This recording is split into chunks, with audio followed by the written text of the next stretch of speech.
ওমা দীনু, তোমার দল কি ছিল? এই প্রশ্নটা যেমন বিশ্বনবী কবরে দাঁড়িয়েছিলেন খাদিজার জন্য উত্তর দেওয়ার জন্য, এমন প্রশ্নের জবাব আমাকে আপনাকেও দিতে হবে কি হবে না? আমার ভাইরা, ওমা দীনু, তোমার দল কি ছিল? এখন এই দুনিয়ার জিন্দেগিতে যারা আমরা দল ইসলাম নামক দল করি না, সেই দিন কি জবাব দিতে পারবো নাকি? কিন্তু এমন কিছু মুসলমানের বাচ্চা রয়েছে ইসলামী দল করে এই জন্য ফায়ার করে গুলি করে উড়ায় দেয়। কথা বলেন ঠিক কিনা?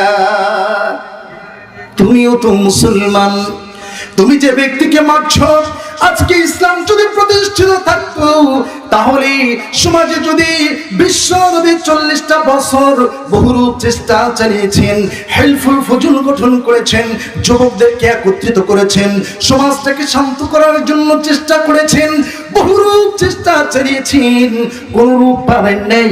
কারণ আপনি খালই না মাছ ধরতে বের হয়েছেন, খালয়ের ভেতর মাছ ধরে ধরে রাখলেন, কিন্তু খালয়ের তলা যদি ফাটা থাকে, তলা যদি না থাকে, আপনি মাছ রাখলে থাকবে কিনা?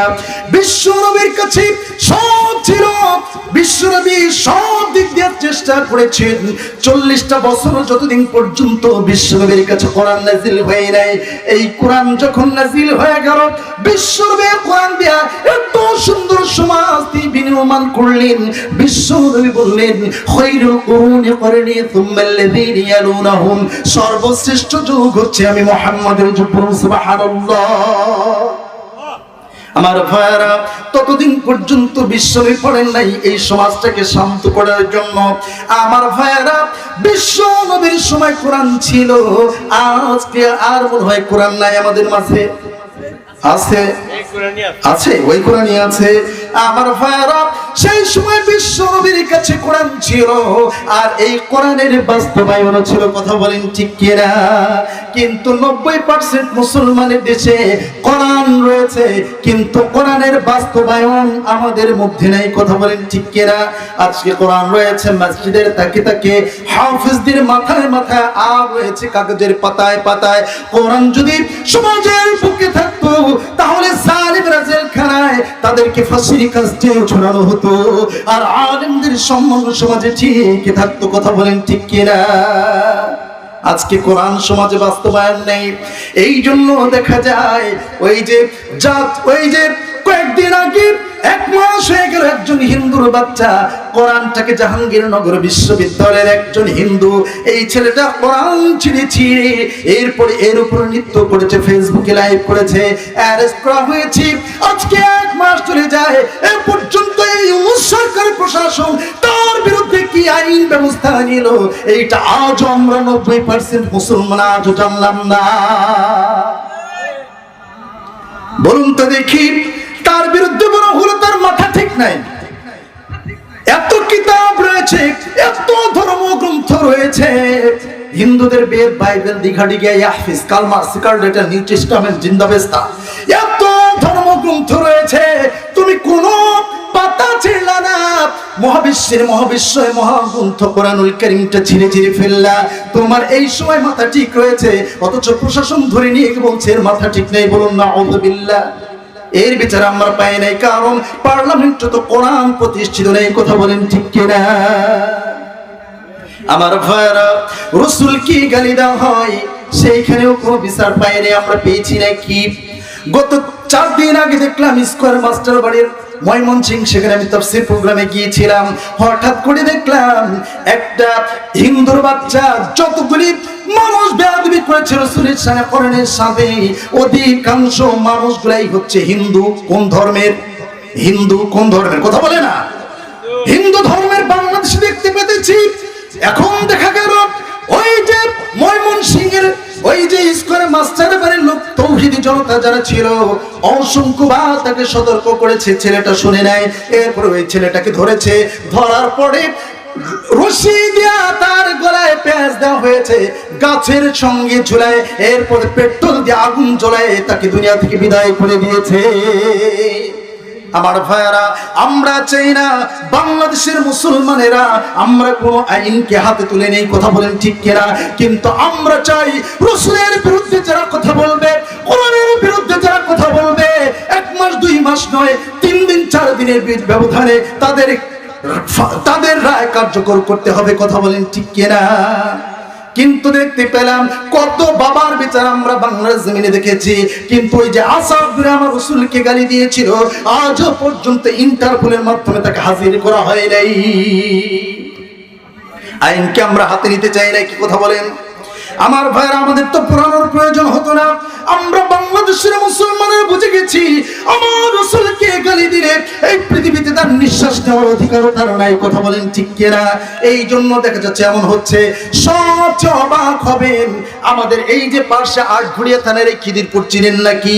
এই আটঘরে একজন হিন্দু আমার রাসূলের বিরুদ্ধে একটা কার্টুন তৈরি করেছে, টুপি মাথায়, দাড়ি, সুন্দর দাড়ি দেওয়া হয়েছে, এরপরে একটা চেহারা দেওয়া হয়েছে, আর বলা হচ্ছে মোহাম্মদ। কার্টুন তৈরি করা, এরপরে বলা হচ্ছে নিচে লিখে দিয়েছে মোহাম্মদের পাছায় লাথি মার। বলুন নাউযুবিল্লাহ। আমার ভাইরা, এতদিন পর্যন্ত বদলে এমন স্পর্ধা কেউ দেখাতে পারে নাই। আজকে স্বাধীনতার 55 বছর চলে যায়, বাংলাদেশে আমরা এই পর্যন্ত দেখেছি। কথা বলবেন না, আশ্চর্য কথা, কথা বলছেন কেন? আমরা দেখতে পেয়েছি স্বাধীনতার 55 বছর বয়সে একটা দুইটা কোরআনের গায়ে কপিতে আগুন লাগানো হয়েছে, কিন্তু আজকে আমরা দেখতে পেয়েছি আমাদের আটঘরিয়ায় এই দেবোত্তরে একটা দুইটা নয় 150 কপি কোরআন পেট্রোল দিয়ে আগুন দিয়ে জ্বালায় দেওয়া হয়েছে। বলুন নাউযুবিল্লাহ।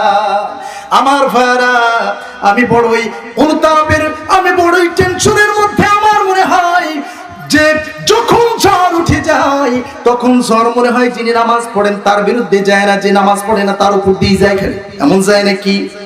কথা বলে না, যায় নাকি? ঝড় যখন যায় যে আল্লাহর ওলি, যে আল্লাহর মাহবুব বান্দা তার উপর দিয়েও যায়। আবার যেই ব্যক্তি নামাজ পড়ে না, রোজা করে না, ইসলামের বিরোধিতা করে, তার বিরুদ্ধেও কিন্তু ঝড়টা যায়। আমি তো চিন্তায় রয়েছি, আমার এই পাবনাতে যে কাজ হয়েছে, 150 কপি কোরআনের গায়ে আগুন ধরানো হয়েছে, আর ওই যে খিদিরপুরে যে হিন্দুর বাচ্চা আমার রাসূলকে বিষাদকার করে এমন ভাবে গালাগালি করেছে, আমার ভাইরা মনে হচ্ছে পাবনাতে বড় ধরনের গজব হতে যাচ্ছে। কথা বলেন ঠিক কিনা? আমি বাংলাদেশের একমাত্র যে সবচেয়ে বেশি আমি প্রতিবাদ করেছিলাম কোরআন পড়ানোর জন্য, আমার বিরুদ্ধে তারা আমার আলোচনাকে কাট করে এরপরে বোমা লাগাই দেয়া, ওই যে যারা আগুন ধরিয়েছিল কোরআনুল কারীমের গায়ে, তারা আমার বিরুদ্ধে বোমা লাগাই দিয়ে বলছে এর উস্কানিতেই এমন ভাবে এই পাবনাতে মারামারি হয়েছে। বলুন নাউযুবিল্লাহ। কোন আলেম কি মানুষকে উৎসাহ দিয়ে মারামারি করায় নাকি? যত সন্ত্রাসী তারা সন্ত্রাসী করবে, চাঁদাবাজি করবে, আর আলেম যারা আল্লাহর মাহবুব বান্দা তাদের উপর দোষ চালাবে। কথা বলেন ঠিক কিনা? এ পর্যন্ত আমরা দেখেছি আল্লামা সাঈদীকে তার বিরুদ্ধে অভিযোগ দেওয়া হয়েছে, সাঈদী নাকি 1000 ধর্ষণ করেছে। বলুন নাউযুবিল্লাহ। এই 1000 ধর্ষণের অপবাদ দিয়ে তিনি এই দুনিয়া থেকে বিদায় নিয়েছেন। আমার ভাইয়ের, আমি চিন্তা করলাম 9 মাসের যুদ্ধ হলো, দিন হচ্ছে 270 দিন। কয় দিন? 270 দিন। আর প্রতিদিন 1000কে যদি আপনি ভাগ করেন, ক্যালকুলেটর নিয়ে যদি বসেন, দেখবেন প্রতিদিন গড়ে পড়ে 370 জন ব্যক্তিকে ধর্ষণ করা। আমার ভাইরা, আল্লামা সাঈদী তো দূরের কথা, পৃথিবীর শ্রেষ্ঠ সুপুরুষ যদি হয়ে থাকে, একজন পুরুষের পক্ষে ক্ষমতা নেই 370 জনকে একদিনে ধর্ষণ করে। বলুন ঠিক কিনা? আল্লামা সাঈদীর বিরুদ্ধে এমন অভিযোগ দেওয়া হয়েছে। আমার ভাইরা, এই অপবাদ নিয়ে তিনি এই পৃথিবী থেকে বিদায় নিয়েছেন। আমার ভাইরা, তার মানে বোঝা যায় যত অন্যায় অপকর্ম তারা করে আর অপবাদ দেয় যারা ইসলামী দল করে, তাদের বিরুদ্ধে কথা বলেন। আমার ভাইরা, কয়েকদিন আগে দেখলাম এই চাঁদার জন্য একজন কালেমা পড়া মানুষ যিনি মারলেন আর যে ব্যক্তিটা শহীদ হলেন, এই ব্যক্তিটা চাঁদার জন্য দেখা গেল পাথর মেরে দুনিয়া থেকে বিদায় করা হয়েছে। কথা বলেন ঠিক কিনা? আমার ভাইরা, আজকে যদি সমাজ প্রতিষ্ঠিত, কোরআন প্রতিষ্ঠিত থাকতো, যদি জিনাকারীর বিরুদ্ধে এই আইনটা জারি করা হতো, যেই ব্যক্তিটা জিনা করেছে এই ব্যক্তিটা কোরআনের আইন অনুযায়ী বুক পর্যন্ত ঘুরে দিয়া পাথর মেরে উড়িয়ে দাও, এই আইন যদি করা হতো, জনসম্মুখে যদি একজনকে ফেসবুকে লাইভ করা হতো বাংলার জমিনে যে এই ব্যক্তিটা জিনা করেছে, এই জন্য এই শাস্তি, তাহলে এই বাংলার জমিনে দ্বিতীয় কোনো পুরুষ ধর্ষণ করার। কথা বলেন ঠিক কিনা? আমার ভাইরা, এরপরে একজন চুরি করেছে, চুরি আর এই যে চাঁদাবাজি, এইটা একটার সঙ্গে আরেকটা রিলেটিভ, দুইটার সঙ্গে একটার সঙ্গে সম্পর্ক। আবার ভাইরা, যদি চুরির জন্য চাঁদাবাজির জন্য কোরআনের রায় কার্যকর করা হতো, যদি এইটা করা হতো, যে ব্যক্তিটা চাঁদাবাজি করবে, যে ব্যক্তিটা চুরি করবে, কোরআনের রায় অনুযায়ী তার হাতটাকে কেটে ফেলে দাও। আর এইটা যদি জনসম্মুখে বলা হতো, এই লোকটা চাঁদাবাজি করেছে, এই লোকটা চুরি করেছে, এই জন্য তার হাত কেটে নেওয়া হয়েছে, বলুন তো দেখি, জনসম্মুখে এমন রায় যদি কার্যকর করা হতো, পৃথিবীর এমন কোন শক্তি হতো না বাংলার জমির 90% মুসলমানের দেশে আর একজন চাঁদাবাজি করে। কথা বলেন ঠিক কিনা? কষ্ট পাচ্ছেন আপনারা? কারণ আমাকে হক কথা বলতেই হবে। আল্লাহ তাআলা কোরআনুল কারীমের ভিতরে বলছেন, ওয়াকালা কওলান সাদীদা, তোমরা শক্ত শক্ত কথা বলো, নরম কথা বলবা না। কার কথা? আল্লাহ। আস্তে বলবেন না, কার কথা? আমার ভাইরা, এরপরে যে ব্যক্তিটা একজন ব্যক্তিকে হত্যা করলো, এই ব্যক্তির বিরুদ্ধে কেসাস হচ্ছে।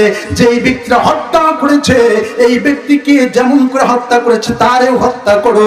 বলুন তো দেখি, জনসম্মুখে বাইতুল মুকাররমের সামনে একে যদি ফায়ার করে ওইভাবে দুনিয়া থেকে বিদায় করে দেওয়া হতো, আল্লাহর কসম কোরআন হাতে নিয়ে বলছি, এমন করে স্পর্ধা দেখানোর ক্ষমতা হতো না। আর তৃতীয় কোন ব্যক্তি আবার খুন করে। কথা বলেন ঠিক কিনা? বাংলাদেশেও কিন্তু ফাঁসির কাস্টে ঝোলানো হয়েছে। কথা বলেন ঠিক কিনা? অপরাধীদের কেউ ঝোলানো হয়, অপরাধ যারা করে না তাদেরকে অপরাধী বানিয়ে তাদেরকেও ঝোলানো হয়। কথা বলেন, কথা বলেন আমার ভাইয়েরা। কিন্তু যে ব্যক্তি আসলেই, যে ব্যক্তি অন্যায় করেছে, একজনকে হত্যা করেছে, তাকে তো তার কিসাস হচ্ছে, তাকেও হত্যা করো। কিন্তু যা ফাঁসি পর্যন্ত দেওয়া